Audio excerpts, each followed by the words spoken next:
Wow,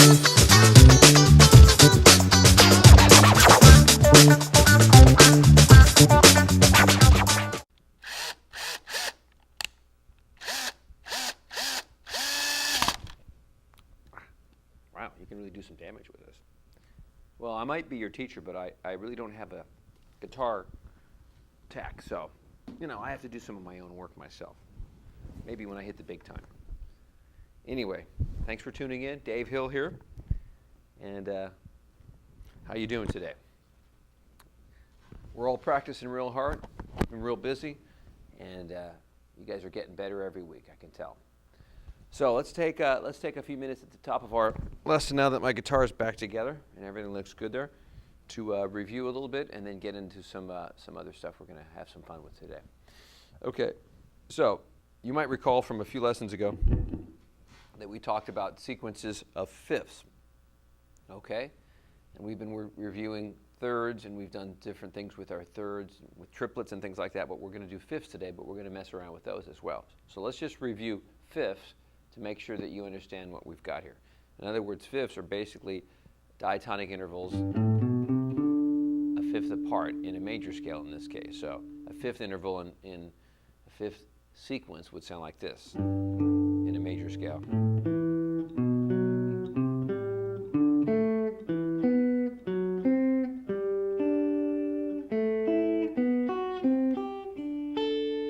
Okay, so as you play those together, you get this sound.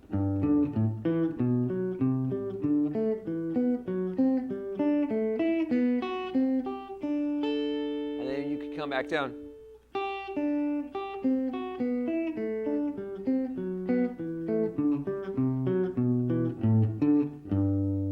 Okay. Now we also did that with fourth intervals too. Remember that? That was more than a few lessons ago. Let's review that one. Same pattern. Let's do it here. Every fourth note. Right, diatonic, so it has to stay diatonic. That's the note that's in the scale.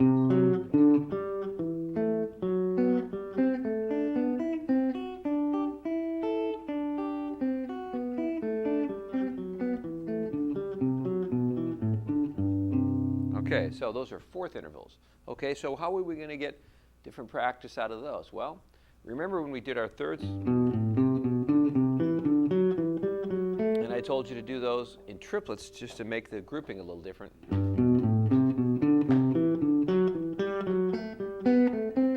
Same thing with fourths and fifths, okay? So if we put our metronome back on, you're going to find this to be challenging in a way you hadn't thought of before. Here's fifths, straight, right?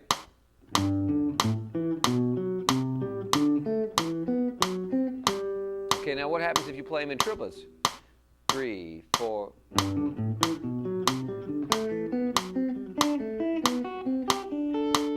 Right? It's quite a bit harder because now you're compressing 3 notes into one beat.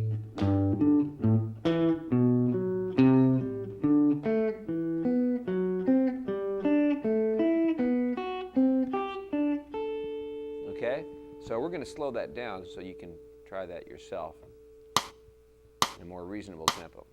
So if we played eighth notes again, it would be really slow. It would be like this.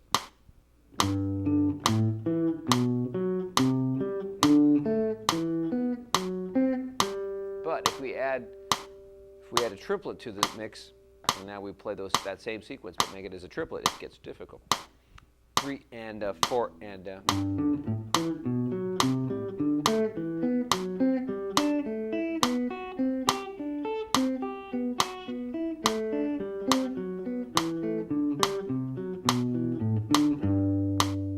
Okay, so just when you think you've got something wired, it really becomes evident. Just the slightest little manipulation of the information can make it more challenging or just give you a different way of practicing that you never thought of. So I really want you to do that. I want you to take your fifth intervals and turn them into triplets. And ultimately, in different positions as well. If you get into other positions, right, you'll find that they have unique fingerings, especially this one right here, in the same key of G, right? You're going to be like this, right? Oops. Right? It's going to make you work a little harder to get up and down because the fingering itself is spread out over a wider area of the neck. So start off in a couple of patterns like this that are nice and clean and only in 4 frets, and get your skill at that first, okay? Now you'll also want to do that, like I mentioned earlier, in fourth. So if you tried the same thing with fourths, you'd have kind of a similar feel, but it would be in the 4th interval. Okay, so let's see how that would feel. 2, 3, and a 4, and a. This feels a little bit more natural.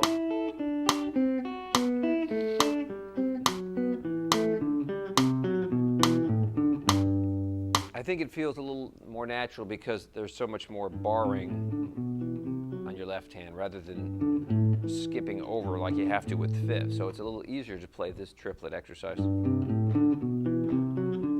fourth than it is to play the fifth in triplets, because you skip around a little bit more. But they're both valid and they're both worth practicing for technique.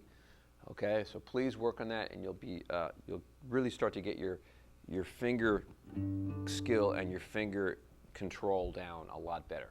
Okay, so all these exercises I've been giving you, you might want to compile them in like a little practice book, a practice log book maybe, of things that you learn from these lessons. Put them in a manuscript book and write technique exercises, and then you transcribe or you download the ones that are on the videos here, and you put them in a section of your notebook, your practice notebook, and you keep those together, and then you have it all organized. And you might have all the progressions in another part of your notebook where you have practice progressions. Things like that will keep your practicing more organized and just more efficient. So when you sit down to practice, you have things all ready to go. Okay? So try that, and let's continue on with our discussion of triplets. And I think there's no better way to talk about playing triplets than when you talk about playing a shuffle. And a shuffle is something that I haven't really talked about that much in terms of what it is, but I will talk about it now just so you can understand. Okay, if you took a beat, a pulse like this, and divided it into 4 quarter notes, okay? When we say we're going to play eighth notes against that, what we're doing is we're taking the upbeat, the downbeat, and putting an upbeat in between. We're cutting it in half. We're taking 1, 2, 3, 4, and we're counting it 1 and 2 and 3 and 4 and, right? So you get literally 8 eighth notes, right? 1 and 2 and 3 and 4 and. There's 8 of them there. That's why they're called eighth notes, okay? Now, the basis of a shuffle rhythm or triplets is the concept of playing 3 against each quarter note. So if you took 3 and you played them against each beat, those are called triplets. Okay? And a lot of music has triplets in it. Okay, and generally you have a 3 against these. Okay? So now we have against each quarter note, we have 3 attacks. So we have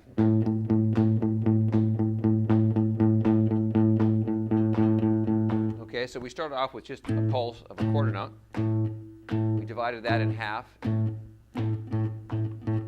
we call those eighth notes. Now we're going to have one more attack in there, and it's going to be 3 against 1. 1, 2, 3, 1, 2, 3, 1, 2, 3, right? So that's great. That's what we were playing just a minute ago with our scales, right?